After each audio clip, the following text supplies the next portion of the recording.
देवशयनी एकादशी का महत्व। ब्रह्म वैवर्त पुराण में देवशयनी एकादशी के विशेष महात्म्य का वर्णन किया गया है। इस व्रत से प्राणी की समस्त मनोकामनाएं पूर्ण होती हैं। आषाढ़ मास के शुक्ल पक्ष की एकादशी को ही देवशयनी एकादशी कहा जाता है। इस एकादशी से चातुर्मास का आरंभ माना जाता है। इस अवधि में कोई भी शुभ कार्य जैसे विवाह आदि नहीं किया जाता। मान्यता है कि इस दिन से भगवान श्री हरि विष्णु क्षीर सागर में 4 माह के लिए शयन करते हैं। इन 4 माह को ही चातुर्मास कहा गया है। देवशयनी एकादशी को देव देवशयनी, महा एकादशी, हरि देवशयनी, पद्मनाभा एकादशी भी कहा जाता है। देवशयनी एकादशी व्रत कथा। धर्मराज युधिष्ठिर ने कहा, हे केशव, आषाढ़ शुक्ल एकादशी का क्या नाम है? इस व्रत के करने की विधि क्या है और किस देवता का पूजन किया जाता है? श्री कृष्ण कहने लगे कि हे युधिष्ठिर, जिस कथा को ब्रह्मा जी ने नारद जी से कहा था वही मैं तुमसे कहता हूँ। एक बार देव ऋषि नारद जी ने ब्रह्मा जी से इस एकादशी के विषय में जानने की उत्सुकता प्रकट की। तब ब्रह्मा जी ने उन्हें बताया, सतयुग में मांधाता नामक एक चक्रवर्ती सम्राट राज्य करते थे।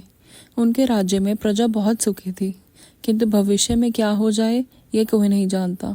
अंत वे भी इस बात से अनभिज्ञ थे कि उनके राज्य में शीघ्र ही भयंकर अकाल पड़ने वाला है। उनके राज्य में पूरे 3 वर्ष तक वर्षा ना होने के कारण भयंकर अकाल पड़ा। इस अकाल से चारों ओर त्राही त्राही मच गई। धर्म पक्ष के यज्ञ, हवन, पिंडदान, कथाव्रत आदि में कमी हो गई। जब मुसीबत पड़ी हो तो धार्मिक कार्य में प्राणी की रुचि कहाँ रह जाती है। प्रजा ने राजा के पास जाकर अपनी वेदना की दुहाई दी। राजा तो इस स्थिति को लेकर पहले से ही दुखी थे। वे सोचने लगे कि आखिर मैंने ऐसा कौन सा पाप कर्म किया है जिसका दंड मुझे इस रूप से मिल रहा है। फिर इस कष्ट से मुक्ति पाने का कोई साधन करने के उद्देश्य से राजा सेना को लेकर जंगल की ओर चल दिए। वहां विचरण करते करते एक दिन वे ब्रह्मा जी के पुत्र अंगिरा ऋषि के आश्रम में पहुंचे और उन्हें साष्टांग प्रणाम किया। ऋषिवर ने आशीर्वचनोपरांत कुशल क्षेम पूछा। फिर जंगल में विचरने और अपने आश्रम में आने का प्रयोजन जानना चाहा। तब राजा ने हाथ जोड़कर कहा, महात्मन, सभी प्रकार से धर्म का पालन करता हुआ भी मैं अपने राज्य में दुर्भिक्ष का दृश्य देख रहा हूँ। आखिर किस कारण से ऐसा हो रहा है? कृपया इसका समाधान करें।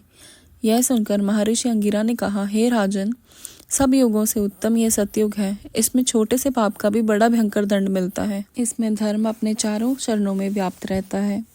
ब्राह्मण के अतिरिक्त किसी अन्य जाति को तप करने का अधिकार नहीं है, जबकि आपके राज्य में एक शूद्र तपस्या कर रहा है। यही कारण है कि आपके राज्य में वर्षा नहीं हो रही। जब तक वह काल को प्राप्त नहीं होगा तब तक यह दुर्भिक्ष शांत नहीं होगा। दुर्भिक्ष की शांति उसे मारने से ही संभव है।